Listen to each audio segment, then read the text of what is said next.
الحمدللہ رب العالمین والعاقبۃ للمتقین والصلاة والسلام علی اشرف الانبیاء والمرسلین وعلی آلہ واصحابہ اجمعین.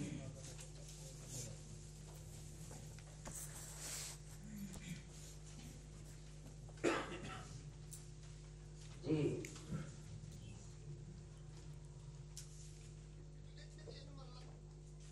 سبق کو اچھے طریقے سے،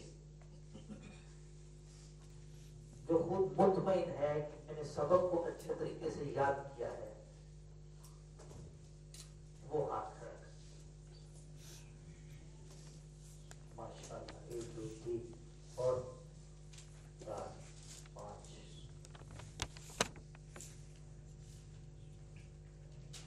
اچھا، یہ ابھی جو ہے نا، یہ صرف تعارف چل رہا ہے. تعارف بھی کوئی کم اہمیت کا حامل نہیں ہے. علوم القرآن، قرآن کی نا کئی جہتوں پر بات ہو سکتی ہے. قرآن ایک بحر بے کراں ہے، ایسا سمندر ہے.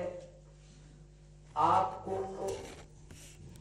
اللہ تبارک و تعالیٰ 1000 سال زندگی دے، آپ اس پر 1000 سالہ زندگی میں قرآن پہ غور کرتے رہیں. قرآن مجید کے معانی، اس کی تشریحات، قرآن مجید کے علوم، 1000 سالہ زندگی ختم ہو جائے گی. لیکن وہ کسی شاعر کے بقول یہ کہنا پڑے گا کہ جو کچھ بیان ہوا ہے یہ آغاز باب ہے.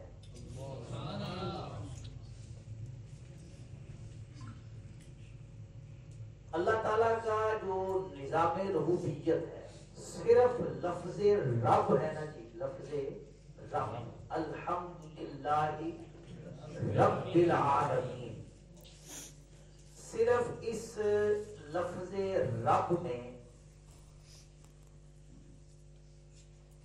پوری کی پوری کائنات کو جو رزق مل رہا ہے، پوری کائنات میں کتنی مخلوقات ہیں ان کا شمار ہم نہیں کر سکتے.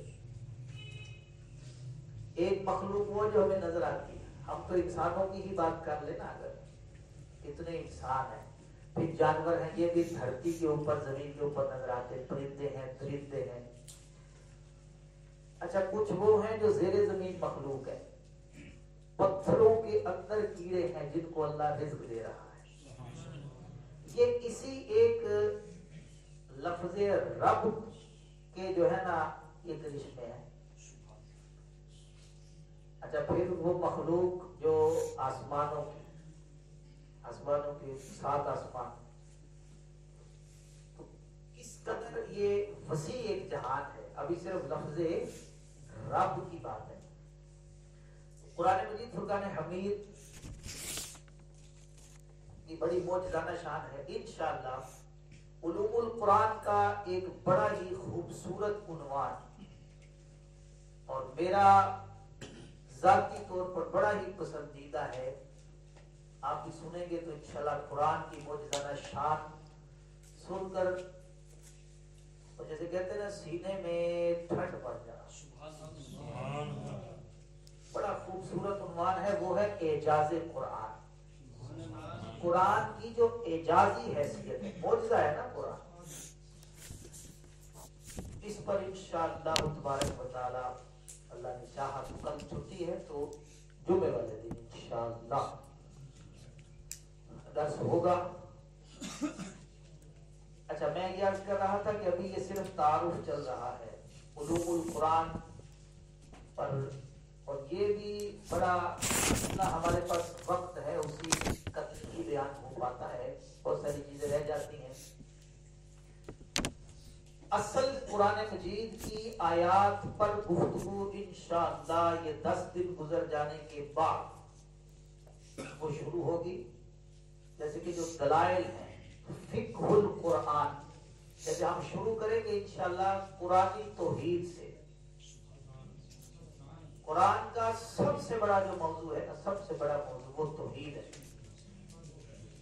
قرآنی توحید، یہ وابیوں والی توحید نہیں. ہم توحید بیان کریں گے قرآنی توحید.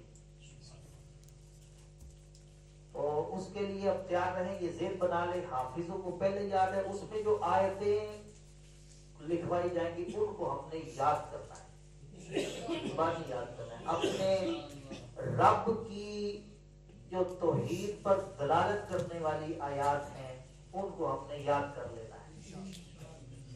اچھا، دوسرا قرآن کا جو بڑا موضوع وہ ہے رسالت.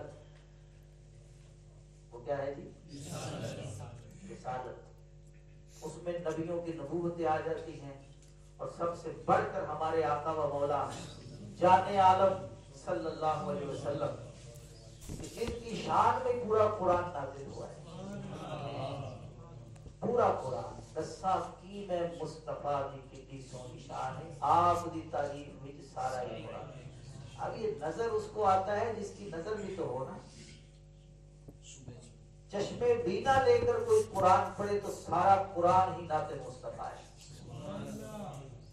پورا قرآن.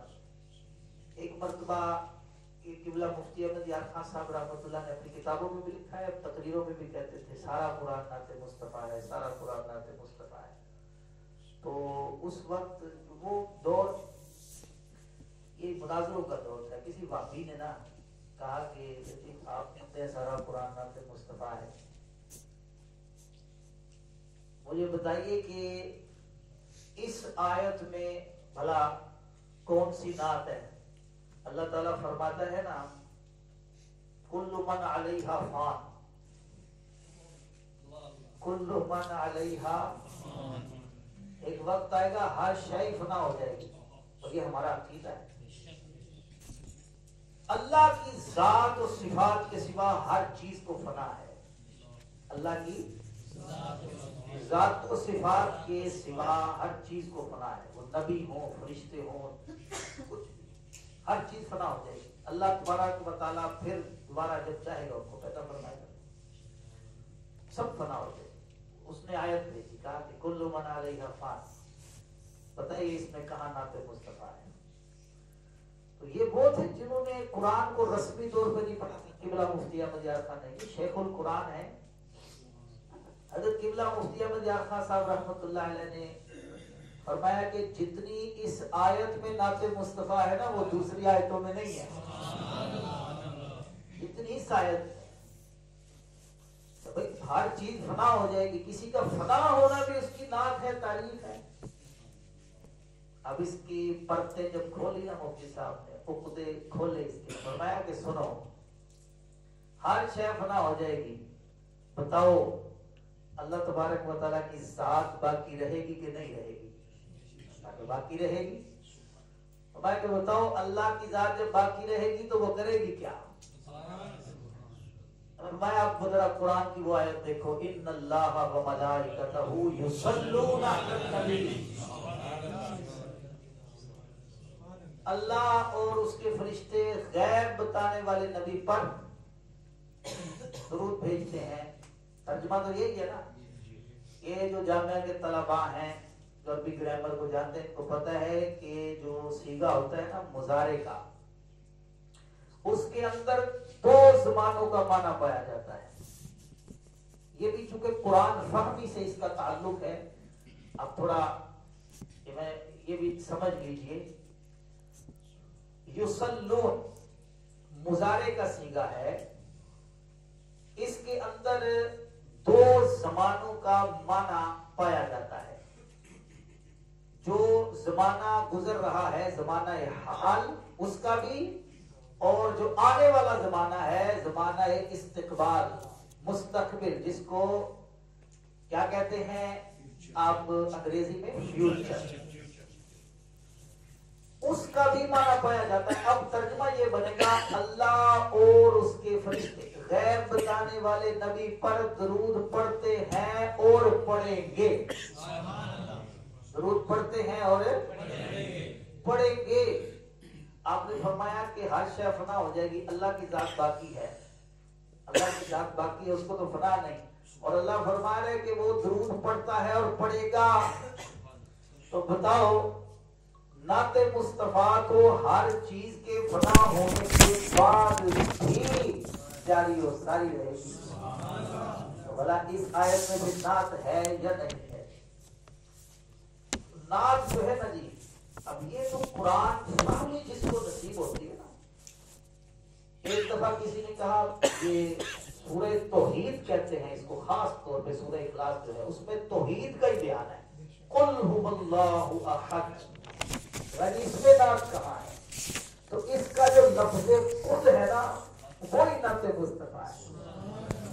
اللہ تعالیٰ یوں بھی فرما سکتا تھا نا هو اللہ احد، یا اس کے پیچھے تحدید کا لفظ لا کر الا هو اللہ احد، بے شک سن لو اللہ ایک ہے. لیکن نہیں، یوں نہیں فرما سکتا. قل، محبوب آپ فرما محبوب آپ فرمائیے. برادری اعلیٰ حضرت استاد زبر امام علم و فن مولانا حسن رضا خان اعلیٰ حضرت کے بھائی ہیں چھوٹے، انہوں نے صحیح بات ہے قلم ہی توڑ دیا جی لکھ کے. کہتے ہیں کل کہہ کے اپنی بات بھی لب سے تیرے سنی. اللہ تعالیٰ نے بات کس کی، توحید کس کی ہے؟ اللہ کی. کل کہہ کے اپنی بات بھی لب سے تیرے سنی. اللہ کو ہے اتنی تیری گفتگو پسند.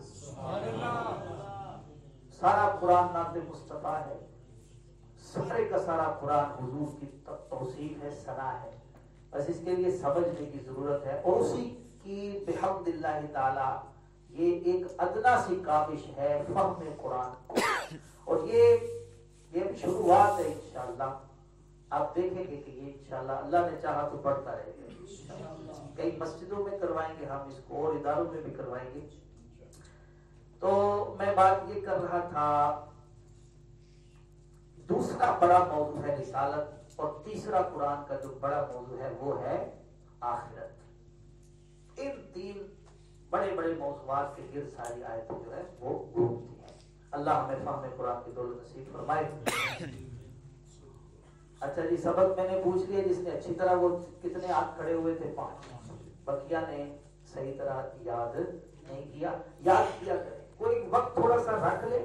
راتیں دیکھیں لمبی راتیں ہیں، تو تھوڑا سا وقت نکال کے جس انداز سے سمجھایا جا رہا ہے میں امید کرتا ہوں کہ یاد تو ہو جاتا ہوگا. ہو سکتا ہے نفس یہ کہتا ہوں یہ سارا یاد تو ہو گیا، بار بار کیوں کھولنا ہے.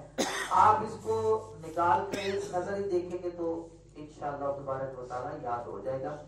تو یہ اپنا ایک روٹین کا معاملہ رکھیں. آپ ایک پورا مہینہ دے رہے ہیں تو ایسا نہ ہو کہ یہ صرف اور صرف انہی دنوں پر یہ جو ہے مضامین منحصر رہ جائیں، پھر ہمارے ذہنوں سے نکل جائیں، دیگر مصروفیات میں لگ جائیں. اس کو اس انداز سے یاد کر لیں کہ یہ جب تک زندہ رہے نا جی، یہ معلومات ہمارے حافظوں سے محو نہ ہو.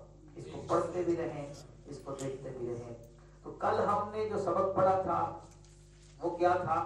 جمع قرآن کا جو مرحلہ وار سلسلہ تھا وہ ہم نے پڑھا تھا. تیسرے مرحلے پر کچھ تفصیل سے گفتگو تھی، اس کو پھر سے دیکھ لیجئے گا تاکہ یاد ہو جائے. آج جو ہمارا سبق ہے وہ بھی علوم القرآن کی بڑی اہم جو ہے وہ بحث ہے. آج 2 موضوع ہیں ایک ہی سبق کے اندر، انشاءاللہ ان کو بیان کرنے کی میں کوشش کروں گا کہ سارا ہو جائے.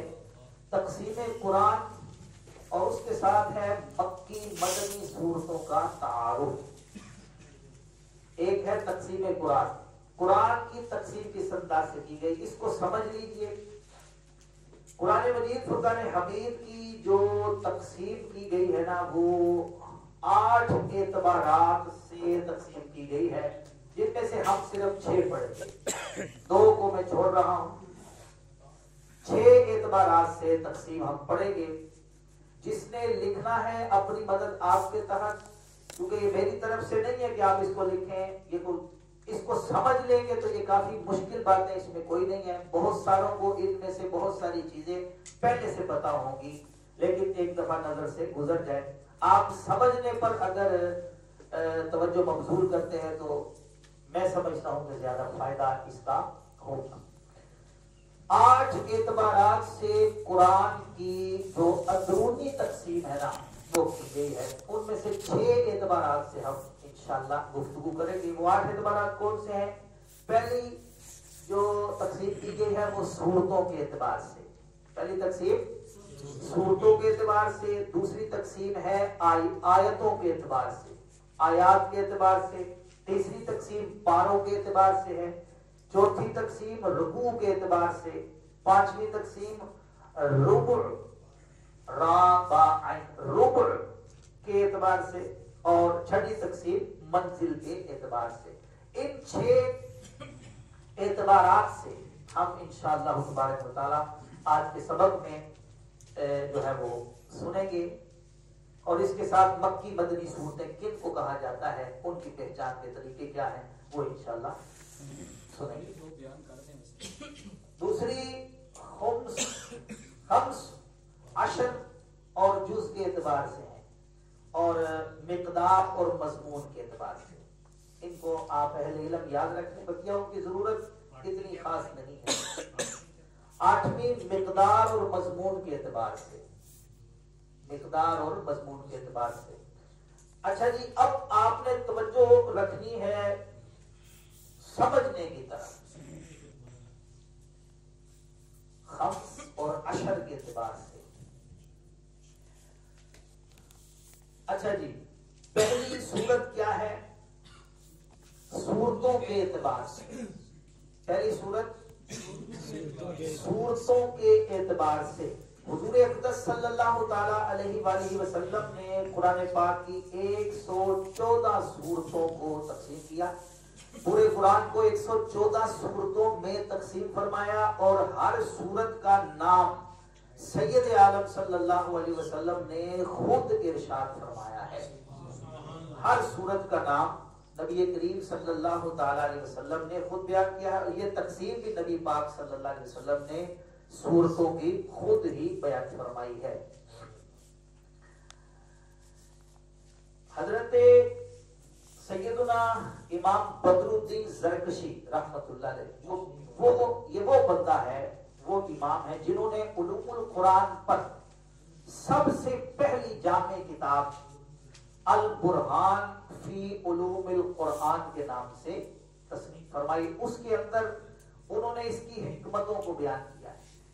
باتیں نہ کیجئے، بالکل توجہ کے ساتھ سنیے، سمجھیے، اور قرآن کے فیضان سے اپنے سینے مالا مال کیجئے۔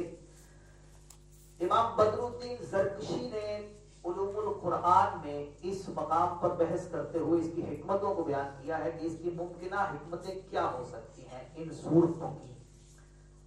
فرماتے ہیں کہ نمبر 1، پڑھنے اور حفظ کرنے میں آسانی ہو، پڑھنے میں اور حفظ کرنے میں آسانی ہو کہ بھائی ایک ایک سورت کو پڑھ لیا جائے، یاد کر لیا جائے۔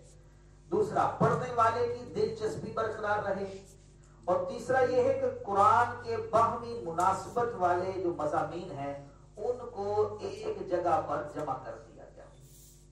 باہمی جن مضامین میں مناسبت تھی، ایک جیسے تھے، ان کو ایک سورت کے اندر جمع کر دیا گیا، یہ ایک حکمت ہے۔ اور چوتھی حکمت اس کی یہ بیان کی ہے کہ یہ واضح ہو جائے کہ قرآن کی جو مختصر سورت ہے وہ بھی بڑی سورت کی طرح معجزانہ شان رکھتی ہے۔ جہاں سورہ بقرہ معجزہ ہے نا، تو سورہ عصر بھی معجزہ ہے۔ اگر سورہ آل عمران معجزہ ہے، سورہ فیل بھی معجزہ ہے، سورہ قریش بھی معجزہ ہے، سورہ تبت یدا ابی لہب یہ بھی معجزہ ہے۔ چھوٹی صورتیں بھی معجزہ ہیں اور بڑی صورتیں بھی معجزہ ہیں۔ تو یہ تقسیم ہے جی صورتوں کے اعتبار سے۔ دوسری تقسیم ہے آیات کے اعتبار سے، دوسری تقسیم آیات کے اعتبار سے۔ یہ جو آپ نے آخر میں 4 قسمیں کروائی ہیں، اس میں نہیں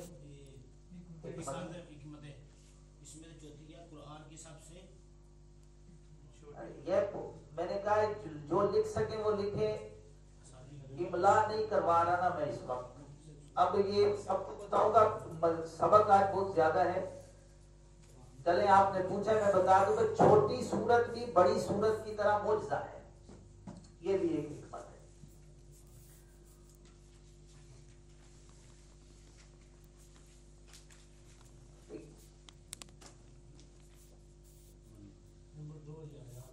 اچھا جی، یہ جو دوسری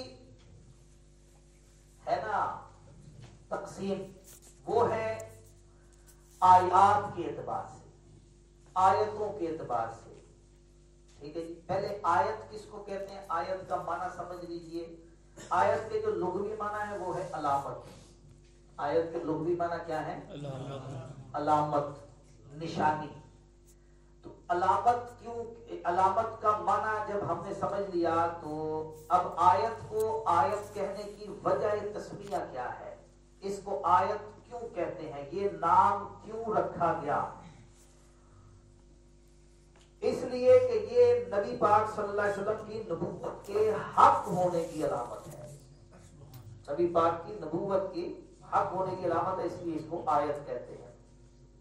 اب آیت کی جو تعریف ہے اصطلاحاً وہ یہ ہے کہ حروف یا کلمات سے مرکب قرآن کا وہ خاص حصہ جو نبی پاک صلی اللہ علیہ وسلم کے بیان سے کسی صورت کا حصہ بنے، نیز پہلے اور بعد کا جو کلام ہے اس سے علیحدہ ہو، اس سے علیحدہ ہو۔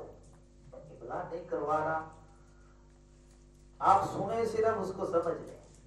ابلاغ کرواؤں گا تو یہ 3 گھنٹے لگ جائیں گے۔ یہ دیکھیں، حروف اور کلمات کا مجموعہ جس کا مضمون مکمل ہو اور وہ پچھلی اور اگلی آیت سے جدا ہو، جیسے قل هو اللہ احد۔ اب یہ ایک آیت ہے، اس کا معنی بالکل پورا ہے، فرما دیجئے کہ اللہ ایک ہے، معنی پورا ہے، ٹھیک ہے۔ اب یہ اس اگلی جو آیت ہے نا اللہ الصمد، اس کے اندر اپنا معنی ہے، اللہ الصمد کے اندر اپنا معنی ہے۔ اس کا اگر یہ بھی آیت ہے یہ بھی آیت، لیکن اگر ہم اس پہ بات کریں نا تو یہ اپنا بالکل مکمل معنی رکھتی ہے، معنی کے اعتبار سے اس کا اس کے ساتھ کوئی تعلق نہیں ہے۔ اب اس کو اپنے الفاظ میں جو بھی آپ نام دینا چاہیں، ٹھیک ہے۔ آیت وہ ہوتی ہے مختلف حروف اور کلمات سے مل کر جو نبی پاک نے طریقہ بتایا ہو، پہلے اور بعد والے کلام سے علیحدہ ہو، تو اس کو آیت کہتے ہیں۔ قرآن پاک کی آیات کی تعداد کتنی ہے، یہ بھی ایک جو ہے وہ ایسا معاملہ ہے کہ جس کے اندر بحث موجود ہے۔ بعض قراء نے، ائمہ نے کسی آیت کو مستقل آیت مانا ہے اور بعض نے نہیں مانا، اس وجہ سے یہ اختلاف پیدا ہوتا ہے۔ مشہور جو ہے نا وہ یہ ہے 6666 آیتیں، لیکن جب ان کو شمار کیا جائے تو اتنی آیتیں ہمارے مصحف میں نہیں بنتی۔ تو درست قول یہی ہے کہ یوں کہا جائے کہ قرآن پاک کی 6000 سے زیادہ آیتیں ہیں، قرآن پاک کی جی ہاں ٹھیک ہے۔ تو 6666 والا قول بھی ہے، اس کے علاوہ بھی قول ہیں۔ اب یہ اقوال علماء کا جو اختلاف ہے نا، یہ بھی سمجھنے کے لیے کچھ موقوف علیہ باتیں ہوتی ہیں، اس میں آپ نہ پڑھیں، آپ ہم پر ہی اعتماد کر کے جو پڑھایا جا رہا ہے، تحقیق کر کے مطالعہ کر کے جو ہمارے یہاں کے ماحول کے موافق قول ہے اسی کو ذکر کیا جا رہا ہے، تو وہ یہی ہے قرآن پاک کی 6000 سے زیادہ آیتیں ہیں، ٹھیک ہے جی۔ اور یہ تقسیم نبی پاک صلی اللہ علیہ وسلم نے خود فرما دی تھی، آپ ہر آیت پر وقف کرتے، نبی کریم صلی اللہ علیہ وسلم جب قرآن کی تلاوت کرتے غور کرتے ہر آیت پر وقف کرتے اور آیات کے مقام کی تعیین بھی فرماتے کہ کس آیت کو کہاں لکھنا ہے. تو یہ ہے دوسری تقسیم جو کہ آیتوں کے اعتبار سے ہے. قرآن پاک کی جو تیسری تقسیم ہے وہ ہے پاروں کے اعتبار سے. وہ کس اعتبار سے؟ سمجھ رہے ہیں؟ یہ جو پیچھے چھوٹی دنیا بیٹھی ہے سمجھ رہے ہیں؟ تیسری تقسیم کس اعتبار سے ہے؟ پاروں کے اعتبار سے. نبی پاک صلی اللہ علیہ وسلم کی ایک حدیث ہے وَقْرَئِ الْقُرْآنَ فِي كُلِّ شَهْرٍ. نبی پاک صلی اللہ علیہ وسلم نے فرمایا ہر مہینے قرآن ختم کرو. مسلم شریف کی 2730 نمبر حدیث ہے. مسلم شریف کی یہ حدیث ہے 2730 نمبر حدیث. حضور نے فرمایا وَقْرَئِ الْقُرْآنَ فِي كُلِّ شَهْرٍ. ہر مہینے قرآن ختم کرو. تو قرآن مجید کے یہ 30 پاروں کی اصل یہی حدیث ہے. اسی بنیاد پر قرآن مجید فرقان حمید کو 30 پاروں میں تقسیم کیا گیا. اب بحث شروع ہوتی کہ یہ تقسیم کس نے کی. نہ تو نبی پاک نے یہ تقسیم فرمائی, نہ ہی دور صدیقی میں اس کی تقسیم ہوئی 30 پاروں میں, نہ ہی دور عثمانی میں. اس پر یہ بنایا اس لیے گیا تھا تاکہ نبی پاک کے اس فرمان پر عمل کرنے میں آسانی ہو. یعنی کہ 30 دنوں میں کوئی قرآن پڑھنا چاہے تو آسانی کے ساتھ 30 پارے بنا دیے جائیں. روزانہ کا ایک پارہ وہ تلاوت کرے تو 30 دنوں میں پورے مہینے میں قرآن ختم ہو جائے. اب یہ تقسیم کی کس نے؟ اس پر اعلیٰ حضرت امام اہل سنت مجدد دین و ملت مولانا شاہ امام احمد رضا خان رضی اللہ تعالی عنہ کے فتاوی رضویہ شریف کا ایک اقتباس ملخصاً وہ سن لیجئے. اعلیٰ حضرت نے اس حوالے سے جو فرمایا ہے 30 پاروں کی تقسیم امیر المومنین سیدنا عثمان غنی رضی اللہ عنہ نے نہیں کی, اور نہ ہی یہ تقسیم کسی صحابی یا تابعی نے بیان کی. نہ صحابہ کی بیان کرتا ہے نہ تابعین کی بیان کرتا ہے. بلکہ یہ بھی واضح نہیں کہ پاروں کی اس تقسیم کی ابتدا کس نے کی. یہ بھی روایتوں میں تحقیق و جستجو کے بعد اس کی کوئی خبر نہیں کہ کس نے کی, کب کی, اس کی کوئی خبر نہیں ہے. یہ تقسیم بہت بعد میں کی گئی. اللہ تعالیٰ فرماتے ہیں بظاہر یہ معلوم ہوتا ہے کہ جس نے اس کی تقسیم کی اس کی ابتدا اس نے اپنے پاس اس کے پاس موجود مصحف تھا نا, اس کے برابر برابر اوراق کو اس نے لے کر جو برابر برابر اوراق تھے بس اس نے کہہ دیا کہ یہ ایک پارہ ہے, یہ دوسرا پارہ ہے, یہ تیسرا پارہ ہے, یہ چوتھا. اس طرح اس نے اس کی تقسیم کر دی جو کہ مصحف شریف کی صورت میں آج ہمارے پاس موجود ہے. اور یہی تقسیم جو ہے مختلف شہروں میں رائج ہے. اب سوال یہ ہوتا ہے کہ کیا یہ درست ہے؟ تو جی ہاں یہ بالکل درست ہے, کیونکہ ایک اصول یہ بھی ہے جس چیز سے منع نہ کیا جائے اور اس میں بہتری ہو. ورنہ تو جب جمع قرآن کی بات ہوئی تھی نا, آ جائیں اسی دورے صدیقی پر, حضرت صدیق اکبر رضی اللہ عنہ نے مشورہ کیا حضرت عمر فاروق سے رضی اللہ تعالیٰ, اور فاروق اعظم نے مشورہ دیا تو حضرت ابوبکر صدیق رضی اللہ تعالیٰ عنہ نے فرمایا تھا کہ ہم وہ کام کیوں کریں جو رسول اللہ نے نہیں کیا. حضرت سیدنا عمر فاروق رضی اللہ تعالیٰ عنہ نے فرمایا تھا کہ اس کام میں خیر ہی خیر ہے, اس کام میں. پھر حضرت زید بن ثابت سے مشورہ کیا گیا. حضرت زید بن ثابت کا نام بار بار آتا ہے, آپ سمجھ گئے ہوں گے کہ ان سے کیوں مشورہ کیا. تو انہوں نے بھی یہ کہا. پھر کہتے ہیں کہ بعد میں ہم تینوں کی رائے ایک ہی ہو گئی. حضرت صدیق اکبر کہتے ہیں میرے لیے یہ بات کھول دی گئی کہ واقعی اس کام میں خیر ہی خیر ہے.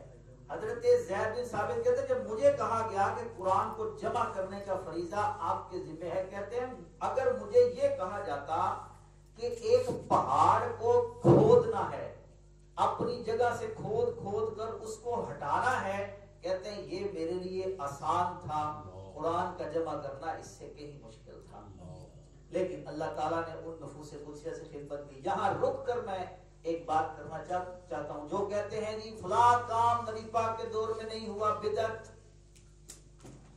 رسول اللہ نے نہیں کیا، بدعت ہے، کل بدعت دلالت، کہتے ہیں جی ہر بدعت گمراہی ہے، یہ جہنمی کام ہے۔ وہ بتائیں کہ قرآن نبی پاک صلی اللہ تعالی علیہ وسلم کے دور کے بعد جمع ہوا ہے، جب فاروق اعظم اس کو کہہ رہے ہیں یہ خیر کا کام ہے، تو پھر رسول اللہ کا میلاد منانا بلا خیر کا کام نہیں؟ کیا اذان سے پہلے صلاۃ و سلام پڑھ لیا جائے تو اس کے اندر کیا شرع کا پہلو ہے؟ قرآن تو مطلقاً فرماتا ہے ان اللہ وملائکتہ یصلون علی النبی، اس میں وقت کی قید کوئی نہیں لگائی، اس میں اذان سے پہلے بعد کی قید نہیں لگائی۔ فرمایا اللہ درود بھیجتا ہے، فرشتے درود پڑھتے، ایمان والو تم بھی پڑھو، یہ نہیں بتایا اس وقت پڑھو اس وقت نہ پڑھو۔ فہم قرآن کے ضابطوں کو سمجھیے، اللہ تعالیٰ نے ایک مطلق حکم دے دیا، اب اس کو مقید کرنے کے لیے دلیل چاہیے ہوتی ہے، جب وہ دلیل نہیں ہے تو پتہ کیا چلا، قرآن جو فرما رہا ہے اللہ اور اس کے فرشتے درود بھیجتے ہیں، ایمان والو تم بھی درود و سلام پڑھو، تو کسی وقت بھی درود و سلام پڑھا جا سکتا ہے، جبکہ جس جہاں کی ممانعت ہے وہاں نہیں پڑھیں گے، اس کے علاوہ درود پڑھا ہے۔ سمجھ نہیں کہ آگے بات؟ اچھا جی، کیا بات چل رہی تھی؟ پاروں کی تقسیم، تو یہ بالکل درست تقسیم ہے، سہولت کے لیے کیا گیا نا اس کو، کہ پاروں کی تقسیم کسی نے بعد میں کی، اور یہ اچھی بدعت ہے۔ یہ کیا ہے؟ بدعت کی جو اقسام ہے ان میں سے یہ بدعت حسنہ ہے، بلکہ اس دور کے اعتبار سے دیکھیں تو یہ بدعت لازمہ بن جاتی ہے کہ قرآن مجید فرقان حمید کے فہم کے لیے، اس کو صرف تلاوت کرنے کے لیے بھی یہ بڑا مبد و معاون ہے، اور یہ بڑا کارگر ثابت ہوتا ہے۔ اچھا جی، کتنی تقسیمیں ہو گئی جناب؟ چوتھی تقسیم جو ہے وہ ہے رکوع کے اعتبار سے۔ چوتھی تقسیم رکوع کے اعتبار سے، یہ تقسیم دور رسالت میں نہیں تھی، بلکہ سیدنا عثمان پاک ذوالنورین رضی اللہ تعالی عنہ کے دور میں کی گئی۔ وجہ یہ تھی، حضرت امیر المومنین سیدنا عثمان غنی رضی اللہ عنہ تراویح کی 20 رکعتوں میں جس قدر قرآن پڑھ کر رکوع کرتے تھے نا، جتنا قرآن تراویح میں پڑھ کر حضرت عثمان غنی رضی اللہ عنہ رکوع فرماتے، اس کو مشائخ نے، یہاں مشائخ سے مراد ائمہ قرات ہیں، وہ علماء جن نے قرآن پر اپنی زندگیاں کھپائیں، اپنی زندگیوں کو وقف کیا، ان مشائخ نے اس کو رکوع کا نام دیا۔ سمجھیے میں آگے بات، حضرت عثمان غنی تراویح کی کتنی رکعتوں میں؟ 20 رکعتوں میں 20۔ یہ بار بار پوچھ رہا ہوں، سمجھے کچھ؟ نہیں کچھ سمجھے کیوں پوچھ رہا ہوں بار بار؟ 20 رکعتیں حضرت عثمان غنی رضی اللہ عنہ ایک رکوع پڑھ کر، تو یہ قرآن کے رکوعوں کے بارے میں بھی 540 کا بھی قول ہے، لیکن ہمارے مصحف میں گن کے آئے ہیں 558 رکوع ہیں۔ ہمارے پاس جو مصحف اب چھپتا ہے اس کے اندر 558 رکوع ہیں۔ یہ کیا کیوں جاتا تھا؟ سید عثمان غنی رضی اللہ عنہ رکوع کرتے تھے تاکہ 27ویں کو قرآن پاک ختم ہو جائے۔ تو اس سے پتہ چلا کہ 20 رکعتوں کی جو روایت ہے وہ بڑی پرانی ہے، اور 8 رکعتوں کی جو بدعت نکالی ہے وہ وہابیوں نے نکالی ہے۔ یہ جو 8 رکعتیں پڑھتے ہیں پورے، اچھا اماموں میں سے کسی امام کا قول، چاروں اماموں میں سے کسی امام کا قول 8 رکعت تراویح کا نہیں ہے، یعنی 20 سے زیادہ ہے، 36 کا قول، لیکن 8 رکعتوں کا کسی کا نہیں ہے۔ یہ بھی ہزاروں بدعات وہابیہ میں سے ایک بدعت ہے جس پر وہابی عامل ہے۔ سمجھ شریف میں آ گئی جی بات؟ اچھا اب ایک چیز کو سمجھیے، ادھر دیکھیے بورڈ کی طرف. آپ قرآن مجید کا مطالعہ کرتے ہیں تو یہ علامت لکھی ہوتی ہے نا آئین، یہ علامت لکھی ہوتی ہے، یہ کس کی علامت ہے؟ رکوع کی. رکوع کا مخفف ہے یہ. رکوع کا کیا ہے؟ مخفف سمجھتے ہیں؟ انگریزی کے لیے کیا لفظ ہے؟ وہ جیسے کہتے ہیں نا، یہ کیا لفظ ہے؟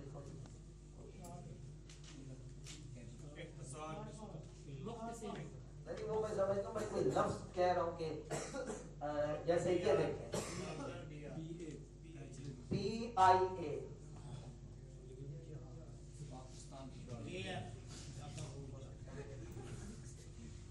آپ ہمیں مجبور نہ کریں کہ ہم کلاس سے باہر نکلیں. نظم کو آپ خراب کریں گے تو اس کو برداشت نہیں کیا جاتا کسی جگہ. آپ سمجھدار ہیں اچھی سے. اب اس کا یہ کیا بنتا ہے جی؟ Pakistan international Pakistan airline international airline. سمجھ رہے بات کو؟ تو یہ اس کا مخفف ہے PI. رکوع کا مخفف آئی. عربی کا ایک اپنا طریقہ ہے، ٹھیک ہے، آئی. اچھا ایک اور چیز سمجھ لیجیے، قرآن کی تلاوت کرتے ہوئے شاید بہت ساروں کو اس کا پتہ نہیں ہوگا. جب آپ دیکھیں گے تو اس آئین کے اوپر، درمیان میں اور نیچے کچھ اعداد لکھے ہوتے ہیں. لکھے ہوتے ہیں اعداد. ان سے کیا مراد ہے؟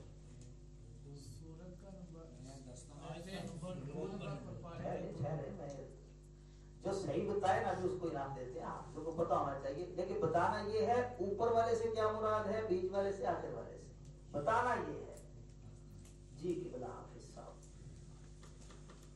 درمیان میں آیتیں جو اس رکوع میں ہوتی ہیں وہ ہوتی ہیں، نیچے جو پارے کا رکوع نمبر ہوتا ہے وہ ہوتا ہے، اور جو اوپر ہوتا ہے وہ سورت کا رکوع نمبر ہوتا ہے. ہاں زندہ باد زندہ باد زندہ باد ماشاء اللہ. چلیں یہ شاید بعض کو بھی سمجھ، میں لکھ کے بتا دیتا ہوں. رہتا ہے تحفہ، کل نہیں ملا تھا. سبحان اللہ. آ جائے جی، آ جائیں، تحفہ وصول کریں آ کے. صلو علی الحبیب.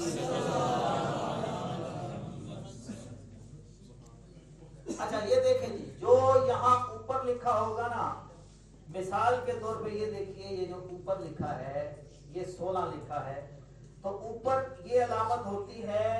اس عدد سے مراد ہوتا ہے سورت کا رکوع نمبر.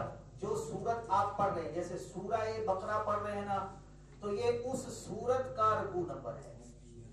یہ جو اوپر لکھا ہوگا عدد، یہ کس کا رکوع نمبر ہے؟ سورت کا رکوع نمبر، سورت کا. اور جو بیچ میں ہوگا نا درمیان میں، یہاں اس سے مراد ہوتا ہے رکوع کی جو کل آیات ہوتی ہے. اس رکوع میں جو کل آیات ہے نا وہ یہاں لکھی جاتی ہیں. اور ایک عدد نیچے ہوتا ہے، اس سے مراد ہوتا ہے پارے کا رکوع نمبر. جو پارا آپ پڑھ رہے ہیں، جیسے پہلا پارا پڑھ رہے ہیں، دوسرا، تیسرا وغیرہ، تو اس کا عدد یہاں نیچے لکھا جاتا ہے. سمجھ شریف میں آگئی بات؟ کوئی اشکال تو نہیں رہ گیا؟ آگے چوتھی تقسیم، چوتھی کے پانچویں تقسیم ربع کے اعتبار سے. ربع کہتے ہیں چوتھائی حصہ. ٹھیک ہے جی، 1/4. تو ربع کا معنی ہے چوتھائی حصہ. اس سے پورے قرآن کا چوتھائی حصہ مراد نہیں ہوتا، بلکہ جو پارا آپ پڑھ رہے ہیں اس کا چوتھائی حصہ مراد ہوتا ہے. ٹھیک ہے جناب.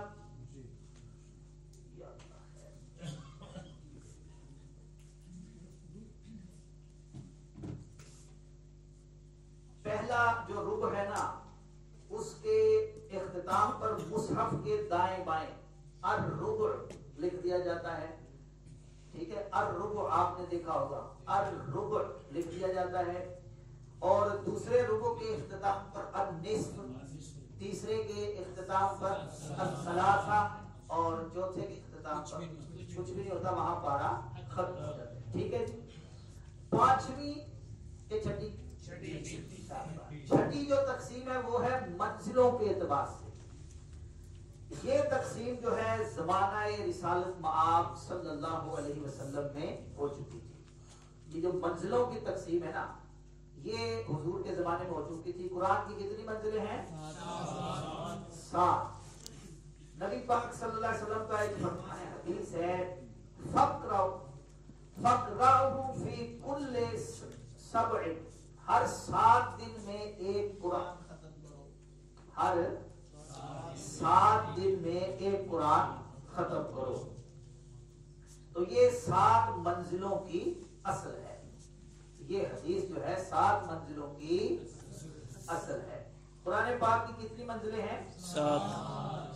قرآن کی کتنی منزلیں ہیں جی؟ 7. یہ بڑی اہم بات ہے. یہ اگرچہ کوئی فرض و واجب کا درجہ نہیں رکھتی, لیکن معلومات ہونی چاہیے. قرآن سے محبت کرتا ہے, اس کو یاد کرنا ہے.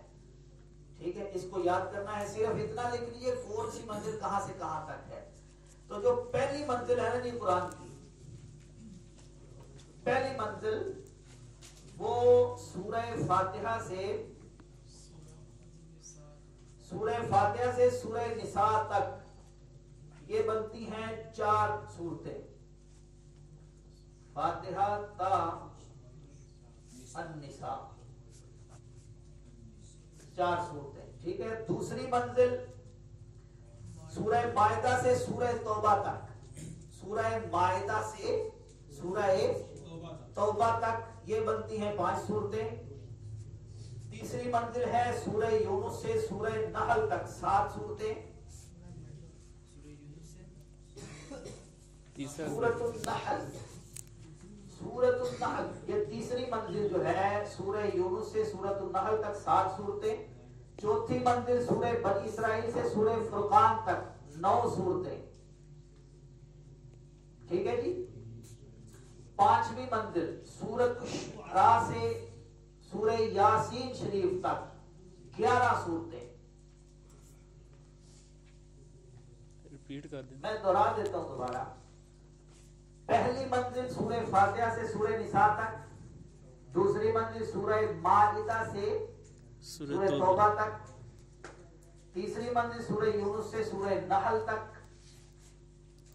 چوتھی منزل سورہ بنی اسرائیل سے سورہ فرقان تک, یہ 9 صورتیں. پانچویں منزل سورۃ الشعراء سے سورہ یاسین تک. چھٹی منزل سورہ والصافات سے سورۃ الحجرات تک, 13 صورتیں. اور 7ویں منزل سورہ قاف سے سورۃ الناس تک, 65 صورتیں.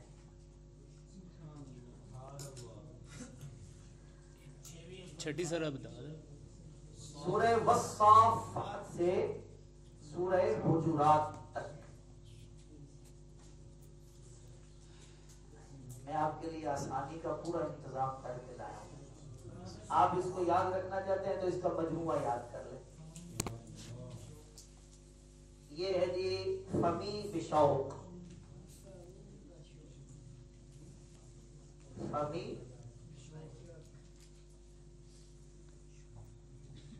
بشوق.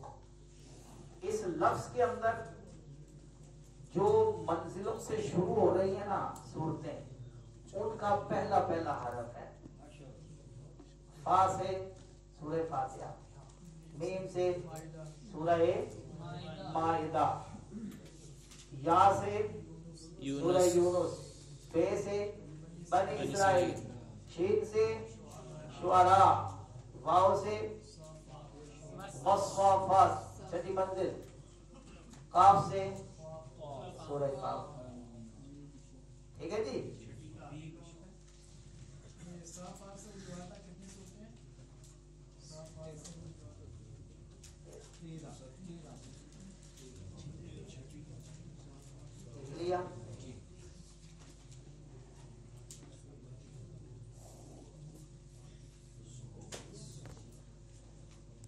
اچھا جی، نبی پاک صلی اللہ علیہ وسلم نے فرمایا تھا نا قرآن کو 7 دن میں پڑھو. صحابہ کرام کا معمول تھا 7 دن میں قرآن مجید کی تلاوت کئی صحابہ کیا کرتے تھے. آج کے دور میں بھی، اس دور میں بھی کچھ پیچھے چلے جائیں، اب بھی عاشقان قرآن کی کمی کوئی نہیں. مفتی دعوت اسلامی حضرت مفتی محمد فاروق اتاری قدس سرہ العزیز، یہ وہ ہیں جن کی قبر کوئی 3 سال کچھ مہینوں کے بعد کھودی گئی تھی. تو ان کا امامہ بھی سلامت تھا، پیشانی بھی سلامت تھی، در بھی سلامت. ان کا معمول تھا یہ 7 دنوں میں قرآن پڑھا کرتے تھے. 7 دنوں میں قرآن کی تلاوت کیا کرتے تھے. اللہ ہمیں بھی قرآن پڑھنے کی توفیق. اچھا جی، ایک جو بڑی اہم بحث ہے وہ ہے مکی مدنی صورتوں کی پہچان. مکی مدنی کا معنی ویسے کس کو آتا ہے؟ کون سی صورتیں آیتیں مکی ہوتی ہیں، کون سی مدنی؟ ہاتھ کھڑا کرنا ہے، صرف ہاتھ. جی آپ جی، اور کوئی ہاتھ کھڑا کر دے، جس سے پوچھنا ہے پوچھ لیں گے بھائی. جی، جو مکی وہ صورتیں ہیں جو آپ کے مکہ کے قیام کے دوران نازل ہوئی. مدنی وہ صورتیں ہیں جو جب آپ نے مدینہ ہجرت کی اس وقت ان کا نزول ہوا، ان کو مدنی صورتیں کہا جاتا ہے. اور کوئی ہاتھ کھڑے رکھنے ہیں، صرف ہاتھ کھڑے کرنے ہیں، بولنا ہے. جی آپ صاحب، ہجرت سے پہلے جو نازل ہوئی وہ مکی صورتیں، جو ہجرت کے بعد نازل ہوئی وہ مدنی صورتیں. اور کوئی؟ جی، جب سے پہلے نازل ہوئی تھی مکہ میں مکی ہے، اور جو ہجرت کے بعد مدینہ میں نازل ہوئی مدنی، اگرچہ یہ حضور مکہ میں آئے تھے تب بھی جو نازل ہوئی. آپ نے تخصیص تو کر دی. ہجرت سے پہلے جو مکہ میں نازل ہوئی وہ مکی کا ہے. آپ نے جگہ کا تو کر دیا نا چاہیے. اور ہجرت کے بعد جو مدینہ میں نازل ہوئی،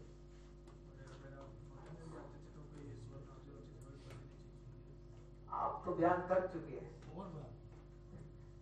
اور وہ پیچھے بھیجا ماشاءاللہ. جو ہجرت سے پہلے نازل ہوئی، جو ہجرت کے بعد نازل ہوئی وہ ٹھیک ہے. اور کوئی بیان کرنا چاہے؟ جی، آپ نے بھی ہاتھ کھڑا کیا تھا. آپ کا کیا نام ہے؟ جی طیب بھائی. جو ہجرت سے پہلے نازل ہوئی ہیں صورتیں ان کو مکی صورتیں کہا جاتا ہے، اور جو ہجرت کے بعد نازل ہوئی ہیں ان کو مدنی صورتیں کہا جاتا ہے. اس میں مقام کا اعتبار نہیں کیا جاتا. مطلب ہجرت سے پہلے اگر حضور مکے کے علاوہ کسی اور جگہ پہ ہوتے تھے تو اگر وہاں پہ کوئی آیت یا سنت نازل ہوتی تھی اس کو مکی صورت ہی شمار کیا جاتا تھا. تو جتنا ہجرت کے بعد تھا. ماشاءاللہ. ہو گیا جی، سارے اقوال سن لی. اب سنیں جو عوام میں مشہور ہے، اگرچہ یہ بھی ایک قول ہے لیکن ائمہ مفسرین نے اس قول کو قبول نہیں کیا کہ جو مکے میں نازل ہوئی وہ مکی ہیں، جو مدینے میں نازل ہوئی وہ مدنی ہیں. درست قول یہی ہے کہ جو جتنا قرآن ہجرت سے پہلے نازل ہوا وہ مکی قرآن ہے، اور جو ہجرت کے بعد نازل ہوا اگرچہ کہیں بھی، اب اس کی کچھ آپ کو میں مثالیں دے دیتا ہوں. دیکھیں یہ جو آیت ہے الیوم اکملت لکم دینکم واتممت علیکم نعمتی ورضیت لکم الاسلام دینا، کہاں نازل ہوئی؟ بہت سارے لوگ جانتے ہوں گے. مکے. مدینے. حجۃ الوداع کا موقع. وہ کون سا مقام تھا؟ میدان عرفات میں نازل ہوئی. مکے کے گرد و نواح میں وہ آیت مدنی ہے. ٹھیک ہے، تو یہ یاد رکھ لیں جتنا قرآن ہجرت سے پہلے نازل ہوا وہ مکی قرآن ہے، اور جو ہجرت کے بعد نازل ہوا وہ مدنی قرآن. اس پر مزید بحث کرنے کی ضرورت نہیں. ماشاءاللہ یہاں بہت ساروں کو پہلے ہی معلوم تھا. اللہ آپ کا اقبال بلند کرے.